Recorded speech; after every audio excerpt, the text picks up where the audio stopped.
मिल के हमदालिया बनाउंदी है पैरेलल समझदा इंग्लिश च पैरेलल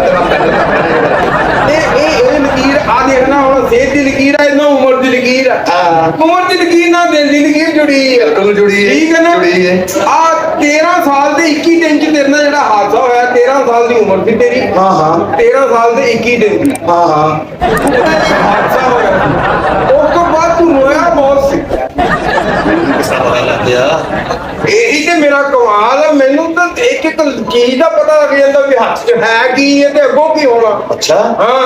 यार है पुरानी गल्लां सारी छੱਡ दूं बस नवी लकीर कट मेरी जेब च दौलत आ जाए बस मैं रातों रात अमीर बन जावां कुछ वैसे 13 साल से 21 दिन की जो तेरी उम्र थी ना हाँ, हाँ। तेरे वास्ते दौलत का दरवाजा खुलिया सी अच्छा फिर तू रो रो के बंद करता यार कोई होर काम सी यार तू पुरानी गल्लां छੱਡ दे ना यार तू नवी लकीर दस ना नवी लकीर